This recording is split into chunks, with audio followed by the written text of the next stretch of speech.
பேசுகிறவன் தமிழன், இந்தியன், பேசுகிற மைக்கு மேட் இன் இந்தியா கிடையாது. அவமானம் இது. இவ்வளவு பெரிய அறிவையும் எல்லாத்தையும் வச்சிட்டு வெறும் தொழிலாளியாகவே நாம் தொடர்ந்து இருப்போம் என்றால் இது இந்த தேசத்தினுடைய அறிவுக்கு நாம் செய்கிற விரோதம். கஷ்டப்பட்டு படிக்க வைத்த அம்மா அப்பாவுக்கும் கல்லூரிக்கும் நாம் செய்கிற தீங்கு. கொஞ்சமேலும் நமக்கு என்று சுயமரியாதை வேண்டும். We should have more self-esteem to produce more products. That is why I give an appeal. The small town people should develop more as the innovators, as the bosses, as the MDs of the companies, as the producers, as the great entrepreneurs. ஆனா இந்த லஜ்ஜையே நமக்கு இல்லையே. உலகத்துல நம்ம நாட்டுல இந்தியாவில் அழகான பொண்ணுங்களே இல்லையா? இதற்கு முன்னால வரிசையா கொடுத்தாங்களே உலக அழகி பட்டம். Sushmita Sen Miss Universe, Aishwarya Rai Miss World, Lara Dutta, Sengamma, Muniyamma வரைக்கும் அவார்டு 5 வருஷம் வரிசையா கொடுத்தாங்க. அதுவரை இந்தியாவில் அழகான பெண்களே இல்லையா? உங்க அம்மா எங்க அம்மாலாம் அழகு இல்லையா? உங்க அக்காலாம் அழகு இல்லையா? வை? ஏன் உலக நாடுகள் வரிசையாக 5 ஆண்டுகள் இந்தியாவிடம் அந்த பட்டத்தை கொடுக்கிறது, உலக அழகி பட்டத்தை? இதை ஆழமாக ஒரு படித்த இளைஞன் ஏன் யோசிக்கவே இல்லை? The international cosmetic companies wanted to dump their products in India.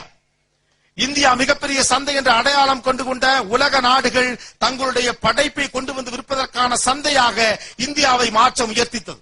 இன்னமும் சொல்ல போனா அந்த ஓல்ட் ப்ராடக்ட்ஸ் டம்பிங் யார்டாக, ஒரு குப்பை வேடாக இந்தியாவை பயன்படுத்த வேண்டும் என்ற ஆசை அவர்களுக்கு இருந்தது. அதான் குடு, வரிசையா குடு. லாரா தத்தா வரைக்கும் உலக அழகி பட்டம். இன்னைக்கு நீங்க ஒரு பொண்ணெல்லாம் கடத்த வேணாம், அந்த பெண்ணுடைய கைப்பையை கடத்தினாலே 3000 ரூபாய் கிடைக்கும். உள்ள பாருங்க இருக்கு. How it happened? சிந்தூர் பொட்டு எங்க போச்சு? ஐடெக்ஸ் கும்கும் எங்க போச்சு? கண்மை எங்க போச்சு? எல்லாம் போச்சு. முதலாளியா இருந்த நாம் இன்னைக்கு தொழிலாளியா வந்து உட்கார்ந்துருக்கோம். உள்ளூரிலேயே உங்களை வைத்துக் கொண்டு உலக நாடுகள் ஆண்டு கொண்டிருக்கின்றன. இதுக்கு வெள்ளக்காரன் இங்க வந்து ஆண்டுட்டு போலாமே, வெட்கமான விஷயம் இது. How it happened? Why no one questions? ஏன் கேள்வியே கேட்க? ஓடிக்கொண்டிருக்கிற இத்தனை கார்கள், எத்தனை கார் நம்ம கார்? எத்தனை கார் மேட் இன் இந்தியா? நீங்க எழுதுற பேனால எத்தனை பேனா மேட் இன் இந்தியா? பயன்படுத்துற செல்போன்ல எத்தனை செல்போன் மேட் இன் இந்தியா? பேசுற மைக்ல எத்தனை மைக் மேட் இன் இந்தியா?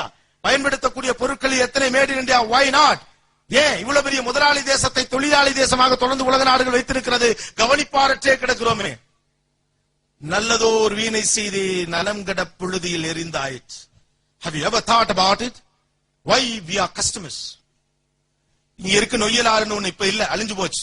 இந்த நொய்யல் ஆற்றின் வழியாக கோயமுத்தூரில் இருந்து ரோம் நகர் வரை வியாபாரம் நடந்திருக்கிறது. கடல் வணிகம் என்றால் என்னவென்றே தெரியாத காலத்திலிருந்தே பர்மாவுக்கும் இந்தோனேசியாவுக்கும் கப்பலிலே சரக்கு அனுப்பி இருக்கிறோம். ஐரோப்பாவின் பல முனைகளில் இந்திய வியாபாரம் நடந்திருக்கிறது. We were the bosses.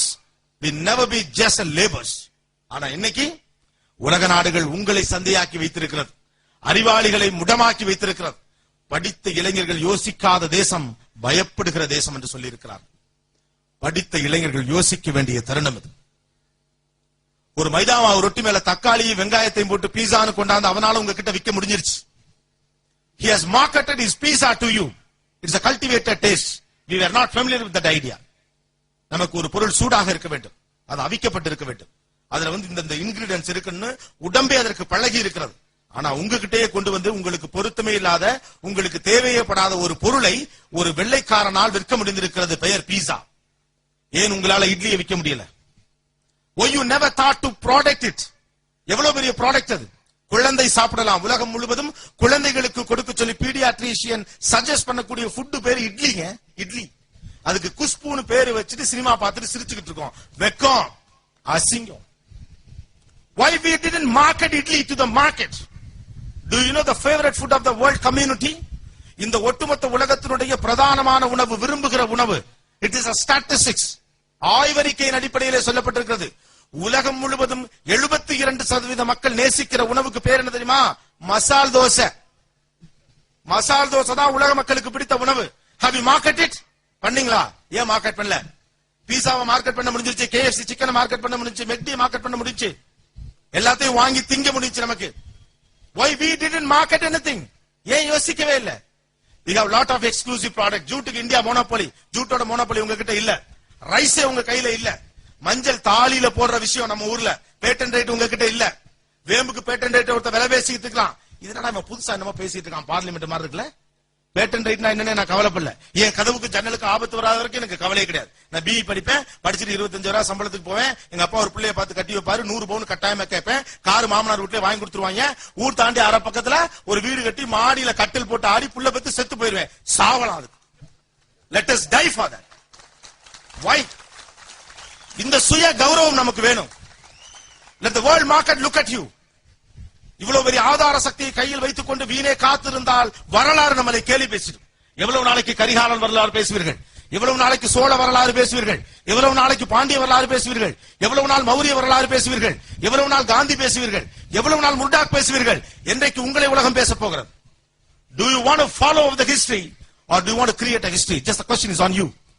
வரலாற்றை பின்பற்றுகிற சராசரி மனிதர்களாக உங்கள் வாழ்க்கையை நீங்கள் வடிவமைத்துக் கொள்ளப் போகிறீர்களா, அல்லது வரலாற்றை உருவாக்கப் போகிற மாமனிதர்களாக முடிவெடுத்துக் கொள்ளப் போகிறீர்களா? எல்லா மனுஷருக்குள்ளே ஒரு மிருகம் இருக்கிறது, வெளியே கொண்டு வாங்க. இந்த சமூகம் உங்களுடைய வருகைக்காக காத்திருக்கு. உங்கள் சம வயது ஒத்த ஒரு சாமானிய மனித பஞ்சர் ஒட்டிட்டு இருக்கான் ரோட்டு கடையில உட்கார்ந்து. What the mistake he has done. ஒரு சராசரி இந்தியன் படிக்க முடியாம தவிச்சுக்கிட்டு இருக்கான். என்ன கஷ்டம் அப்படி?